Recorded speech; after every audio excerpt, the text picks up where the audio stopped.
studio for reports on that big Steelers-Bears game on Sunday. Oh, we have lucky Week 13 in college football completely covered. Jordan Rogers and Marty Smith live in Nashville. Marty will be joined by Vandy head coach Clark Lee, plus Desmond Howard in Oregon, Molly McGrath in Oklahoma, and EMAC in the ATL. But we begin with some big quarterback questions for Sunday in the NFL. Our NFL reporter Jeff Darlington and NFL analyst Mina Khan is with us right now. And Aaron Rodgers dealing with a left wrist injury. Jeff, I'll start with you. Take us through the latest QB updates, beginning with Aaron Rodgers. Well, the good news for Aaron Rodgers is that he was back at practice and he looks pretty good. So far, was able to get on the practice field on Thursday for the first time this week. Now, Mike Tomlin's still saying that he is questionable for this game as he deals with this wrist injury. Tomlin also talking about how it's really about comfortability and also making sure that it's a safety situation. It does seem at least like Rodgers would be able to play through this. Again, we'll keep an eye on that one. Jackson Dart still lacking progress through concussion protocol. That being the reason that he has been ruled out of this game against the Lions.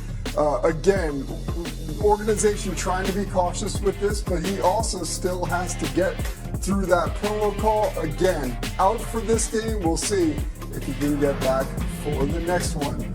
Now, here's an interesting one. Daniel Jones popping up on the injury report with a calf issue. Now, this is the first time that he has been on the injury report with this issue. It does appear, at least based on my conversations, like he is trending toward playing. It doesn't seem like something that is going to keep him out of the game, but again, something to watch, not something that we expected to see midweek heading into this game.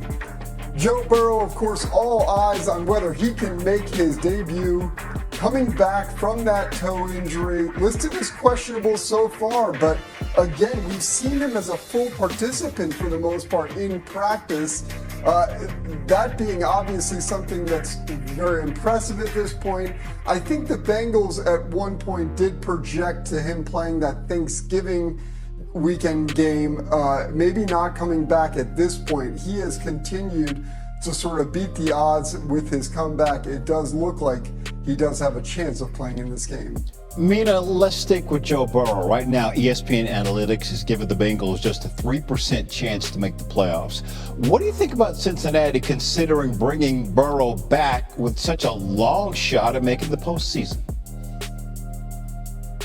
You know, it's easy for me to say it's a bad idea when they're out of contention. And even if they had a greater chance, I look at this defense and I don't see them going very far. You know, my thought is let's optimize that draft pick and help the defense. But that's not how players think. He wants to play. And if he's healthy and he feels confidence in his ability to do so, I can't begrudge him for making the effort to be out there with his teammates. I will say one thing that gives me a bit of concern, though, and that is pertinent to this matchup.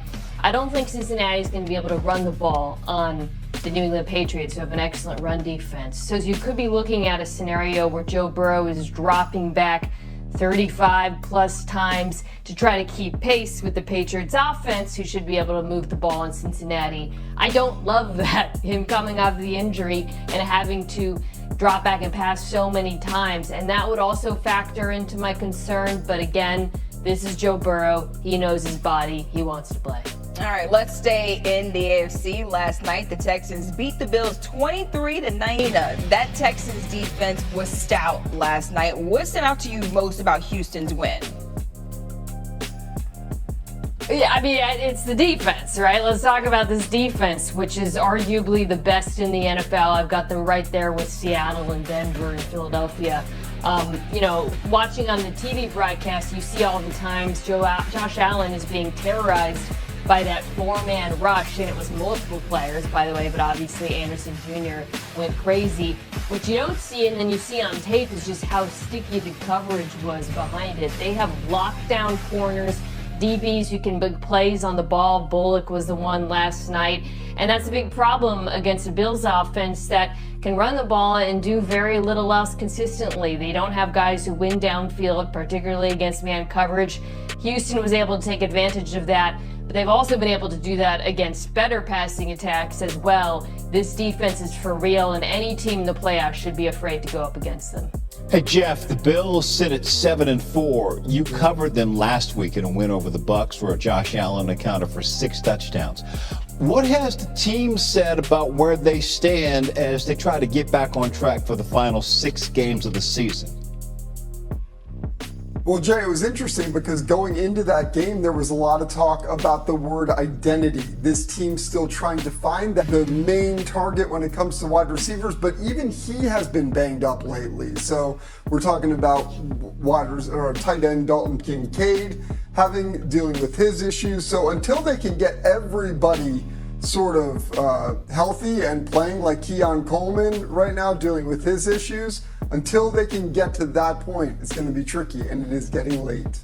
Buffalo travels to Pittsburgh in Week 13. So Week 1, the Eagles-Cowboys division matchup. Philly won that one. However, the Cowboys are feeling better about themselves this time around. Upgraded their defense at the deadline to go along with one of the league's best offenses. The Eagles boast one of the league's best defenses, but struggling on O. Eagles head coach Nick Sirianni spoke today about the matchup. Take a listen. It's new on SportsCenter. This is, I know this is Dallas, and I know what this game means to the entire city, and I know what it means to their city. But if we get more up for this game or start coaching differently for this game than we do for any other game, then we didn't do our jobs the other games. We treat every game the exact same.